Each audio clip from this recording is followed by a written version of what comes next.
Biotechnology. Ever since the days of the René Descartes and the French philosopher, mathematician, and biologist of 17th century, all human knowledge, especially natural sciences, were directed to develop technologies which add to the creature comforts of human lives as well as value to the human life. The whole approach to understanding natural phenomenon became anthropogenic. Physics and chemistry gave rise to engineering, technologies, and industries which all marked for human comfort and welfare. The major utility of the biological world is as a source of food. Biotechnology, the 20th century offshoot of modern biology, changed our daily life as its products brought qualitative improvement in health and food production. The basic principles underlying biotechnological process and some applications are highlighted and discussed in this unit. Robert Boyer was born in 1936 and brought up in a corner of western Pennsylvania where railroads and mines were the destiny of the most young men. He completed graduate work at the University of Pittsburgh in 1963, followed by 3 years of postgraduate studies at Yale. In 1966, Boyer took over assistant professorship at the University of California at San Francisco.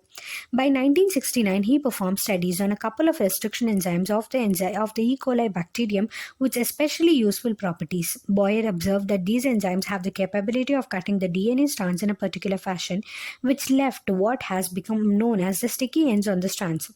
This clipped ends made pasting together pieces of the DNA a precise exercise. This discovery in turn led to the rich and rewarding conversation in Hawaii with a Stanford scientist named Stanley Cohen. Cohen had been studying small ringlets of the DNA called plasmids and which float about freely in the cytoplasm of certain bacterial cells and replicate independently from the coring strand of the DNA. Cohen had developed a method of removing these plasmids from the cell and then reinserting them in other cells. Combining this process with that of DNA splicing enabled Boyer and Cohen to recombine segments of the DNA in desired configuration and insert the DNA in bacterial cells, which could then act as manufacturing plants for specific proteins. The breakthrough was the basis upon which the discipline of biotechnology was founded. Biotechnology, principle and processes. Biotechnology deals with techniques of using live organisms or enzymes from organisms to produce products and processes useful to humans. In this sense, making curd, bread, or wine, which are all microbe-mediated process, could also be thought as a form of biotechnology. However, it is used in a restricted sense today to refer to such of those processes which use genetically modified organisms to achieve the same on a larger scale. Further, many other processes techniques are also included under biotechnology. For example, in vitro fertilization leading to a test tube baby, synthesizing a gene and using it, developing a DNA vaccine or correcting a defective gene are all part of the biotechnology. The European Federation of Biotechnology (EFB) has given a definition of the biotechnology that encompasses both traditional view and modern molecular biotechnology. The definition given by EFB is as follows: the integration of the natural science and organisms, cells, parts thereof, and molecular analogues for products and services. Principles of biotechnology. Among many, the two core techniques that enable the birth of the modern biotechnology are genetic engineering, techniques to alter the chemistry of the genetic material, DNA, and RNA, to introduce into these host organisms and thus change the phenotype of the host organism. Bioprocess engineering, maintenance of the sterile microbial contamination free ambience in chemical engineering process to enable the growth of only the desired microbe or eukaryotic cell in large quantities for the manufacture of biotechnological products like antibiotics, vaccines, enzymes, etc. Let us now understand the conceptual development of the principles of genetic engineering. You probably appreciate the advantages of sexual reproduction over asexual reproduction. The former provides opportunities for variations and formulation of unique combinations of genetic setup, some of which may be beneficial to the organism as well as the population. Asexual reproduction preserves the genetic information while sexual reproduction permits variation. Traditional hybridization procedures used in plants and animal breeding very often lead to the inclusion and multiplication of the undesirable genes along with the desired genes.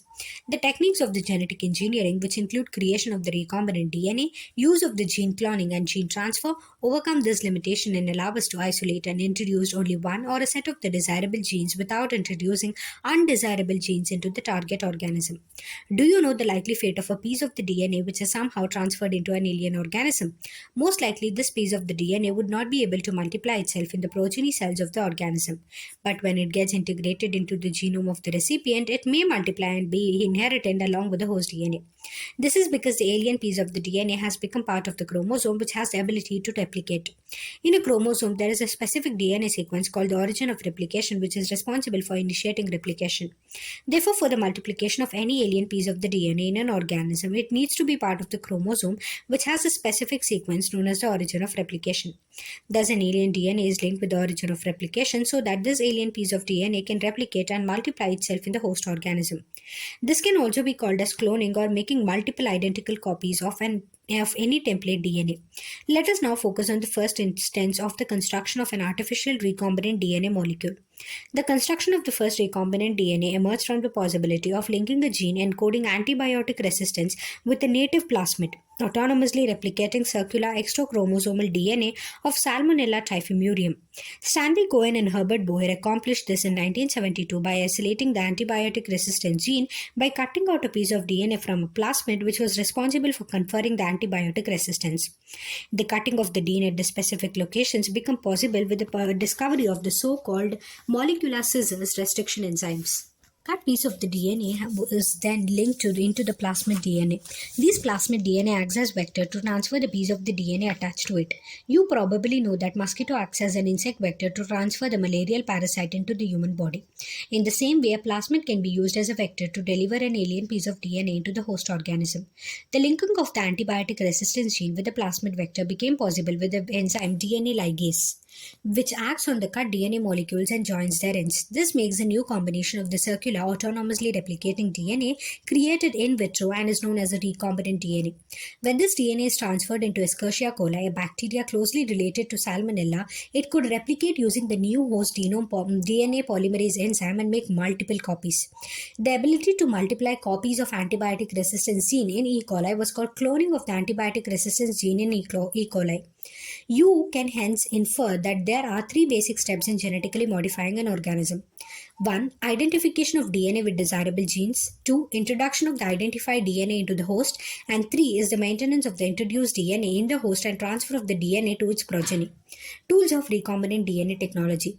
Now we know from the foregoing discussion that genetic engineering or recombinant DNA technology can be accomplished only if we have the key tools, that is restriction enzymes, polymerase enzymes, ligases, vectors, and the host organism.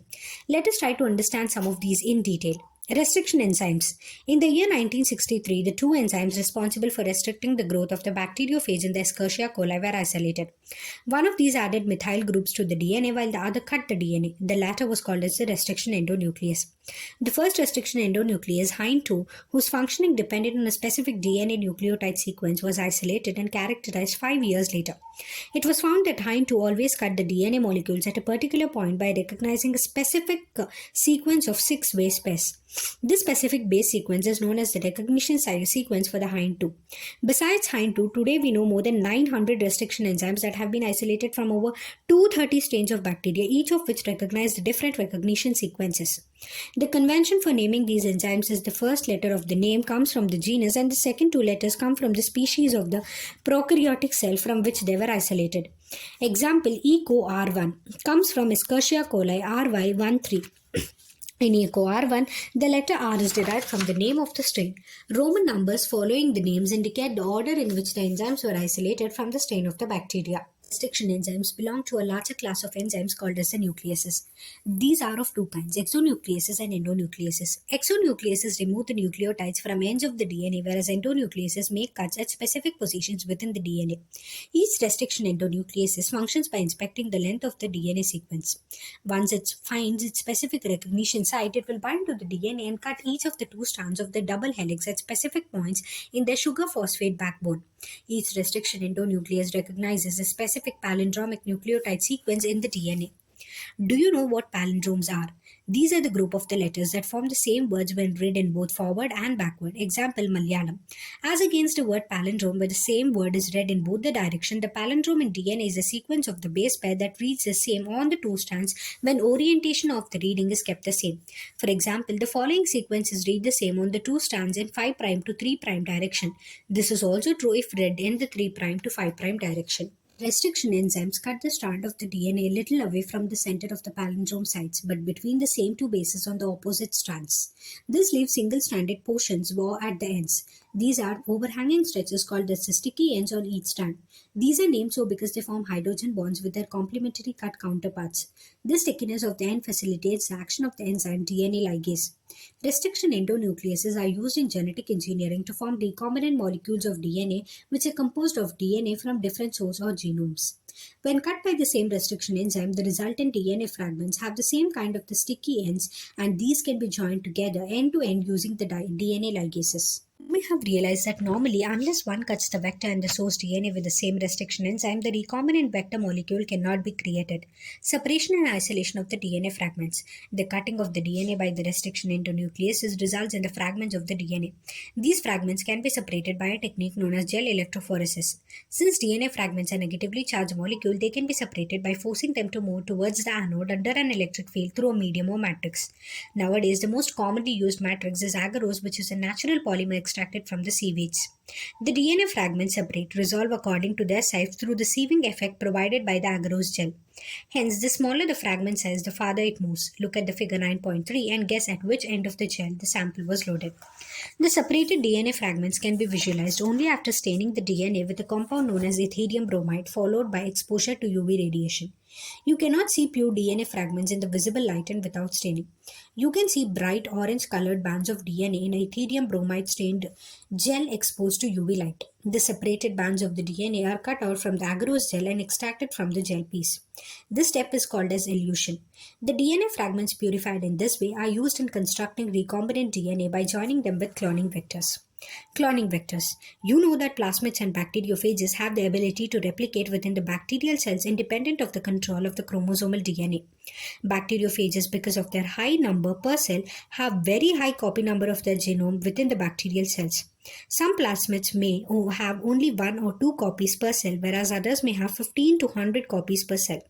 The numbers can go even higher. If we are able to link an aerial piece of the DNA with the bacteriophage or the plasmid DNA, we can multiply its number equal to the copy number of the plasmid or the bacteriophage. Vectors used at present are engineered in such a way that they help easily linkage of foreign DNA and selection of the recombinants from the non-recombinants. Following are the features that are required to facilitate cloning into a vector. 1. Origin of replication, ORI. This is the sequence from where replication starts, and any piece of DNA when linked to this sequence can be made to replicate within the host cells. This sequence is also responsible for controlling the copy number of the linked DNA.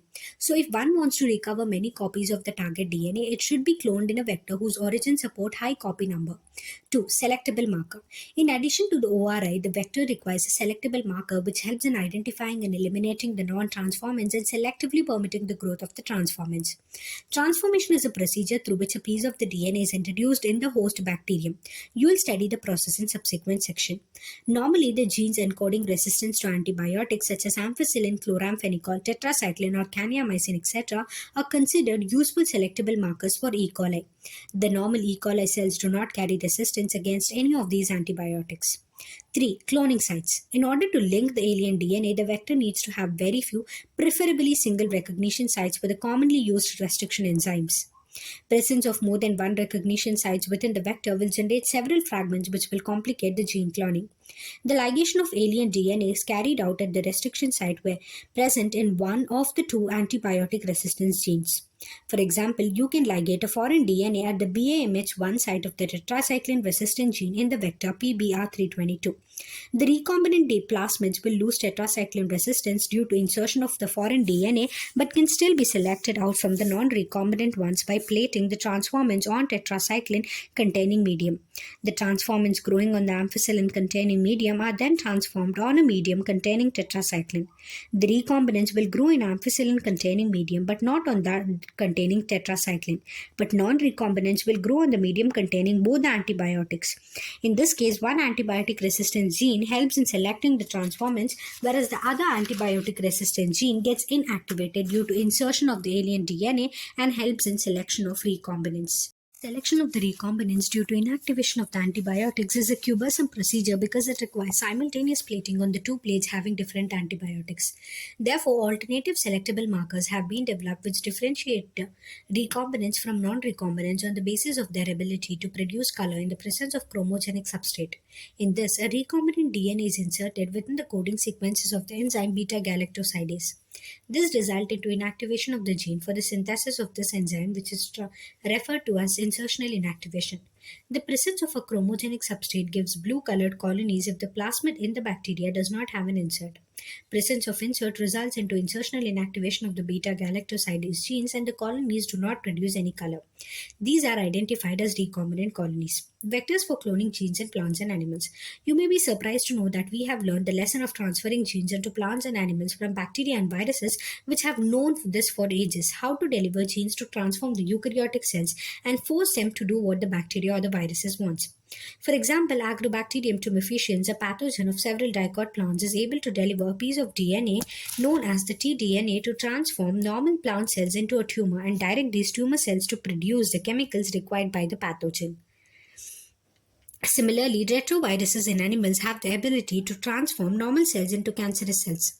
A better understanding of the art of delivering genes by the pathogens in the eukaryotic host has generated knowledge to transform these tools of pathogens into useful vectors for delivering genes of interest to humans. The tumor-inducing TI plasmid of the Agrobacterium tumefaciens has now been modified into a cloning vector which is no more pathogenic to the plants but is still able to use the mechanism to deliver the genes of our interest into a variety of plants. Similarly, retroviruses have also been disarmed and are now used to deliver the desirable genes into animal cells. So once a gene or a DNA fragment has been ligated into a suitable vector, it is transferred into a bacterial, plant, or animal host where it multiplies. Competent host for transformation with recombinant DNA. Since DNA is a hydrophilic molecule, it cannot pass through the cell membranes. Why? In order to force the bacteria to take up the plasmid, the bacterial cells must first be made competent to take up the DNA. This is done by treating them with a specific concentration of a divalent cation such as calcium, which increases the efficiency with which the DNA can enter the bacterium through the pores in its cell wall. Recombinant DNA can then be forced into such cells by incubating the cells with recombinant DNA on ice, followed by placing them briefly at 42 degrees Celsius heat shock and then putting them back on ice. This enables the bacteria to take up the recombinant DNA. This is not the only way to reintroduce the alien DNA into the host cells. In a method known as microinjection, recombinant DNA is directly injected into the nucleus of the animal cell. In another method suitable for plants, cells are bombarded with high-velocity microparticles of gold or tungsten coated with DNA in a method known as biolistics or gene gun. And the last method uses the disarmed pathogen vectors, which, when allowed to infect the cell, transfer the recombinant DNA into the host. Now that we have learnt about the tools for constructing the recombinant DNA, let us discuss the process facilitating recombinant DNA technology. Processes of recombinant DNA technology. Recombinant DNA technology involves several steps in specific sequence such as isolation of the DNA, fragmentation of the DNA by the restriction into nucleases, isolation of the desired DNA fragment, ligation of the DNA fragment into a vector, transferring the recombinant DNA into the host, culturing the host cells in a medium at large scale, and extraction of the desired product. Let us examine each of these steps in some details. Isolation of the genetic material, DNA. Recall that nucleic acid is the genetic material of all organisms without exception. In majority of organisms, this is deoxyribonucleic acid or DNA. In order to cut the DNA with the restriction enzyme, it needs to be in pure form, free from other macromolecules. Since the DNA is enclosed within the membranes, we have to break the cell open to release the DNA along with other macromolecules such as RNA, proteins, polysaccharides, and also lipids. This can be achieved by treating the bacterial cells, plants, or animal tissues with enzymes such as lysosome for bacterial, cellulase for plant cells, and chitinase for fungus. You know that genes are located on long molecules of DNA intertwined with proteins such as histones. The RNA can be removed by treatment with ribonuclease, whereas proteins can be removed by the treatment with a protease. Other molecules can be removed by appropriate treatment, and purified DNA ultimately precipitates out after the addition of chilled ethanol. This can be seen as collection of fine threads in the suspension. Cutting of the DNA at specific locations. Restriction enzyme digestions are performed by incubating the purified DNA molecules with a restriction enzyme at optimal conditions for that specific enzyme. Agarose gel electrophoresis is employed to check the progression of the restriction enzyme digestion. DNA is a negatively charged molecule, hence it moves towards the positive electrode anode. The process is repeated with the vector DNA also. The joining of the DNA involves several processes. After having cut the source DNA as well as the vector DNA with a specific restriction enzyme, the cutout gene of interest from the source DNA and the cut vector with the space are mixed and ligase is added. This results in the preparation of the recombinant DNA. Amplification of the gene of interest using the PCR. PCR stands for polymerase chain reaction. In this reaction, multiple copies of the gene or DNA of interest is synthesized in vitro using two sets of primers. Small chemically synthesized oligonucleotides that are complementary to the regions of DNA and the enzyme DNA polymerase. Enzyme extends the primers using the nucleotides provided in the reaction and the genomic DNA as the template. If the process of replication of the DNA is repeated many times, the segment of the DNA can be amplified to approximately billion times, that is 1 million copies are made. Such repeated amplification is achieved by the use of the thermostable DNA polymerase isolated from the bacterium Thermus aquaticus, which remain active during the high temperature induced denaturation of the double-stranded DNA. The amplified fragment, if desired, can now be used to ligate with a vector for further cloning. Insertion of the recombinant DNA into the host cell or organism. There are several methods of introducing the ligated DNA into recipient cells. Recipient cells, after making them competent to receive, take up the DNA present in its surroundings. So, if a recombinant DNA bearing gene for resistance to an antibiotic, example ampicillin, is transferred into E. coli cells, the host cells become transformed into ampicillin resistant cells. If we spread the transformed cells on agar plates containing ampicillin, only transformants will grow. Untransformed recipient cells will die. Since due to ampicillin resistant gene, one is able to select a transformed cell in the presence of ampicillin, the ampicillin resistant gene in this case is called a selectable marker. Obtaining the foreign gene product. When you insert a piece of an alien DNA into a cloning vector and transfer it into a bacterial, plant, or animal cell, the alien DNA gets multiplied. In almost all recombinant technologies, the ultimate aim is to produce a desirable protein. Hence, there is a need for the recombinant DNA to be expressed. The foreign gene gets expressed under appropriate conditions. The expression of the foreign gene in host cells involve understanding many technical details. After having cloned the gene of interest and having optimized the conditions to induce the expression of the target protein, one has to consider producing it on a large scale. Can you think of any reason why there is a need for large scale production? If any protein encoding gene is expressed in a heterologous host, it is called as a recombinant protein. The cells harboring cloned genes of interest may be grown on a small scale in the laboratory. The cultures may be used for extracting the desired protein and then purifying it by using different separation techniques. The cells can also be multiplied in a continuous culture system wherein the used medium is drained out from one side while the fresh medium is added from the other to maintain the cells in their physiologically most active log or exponential phase.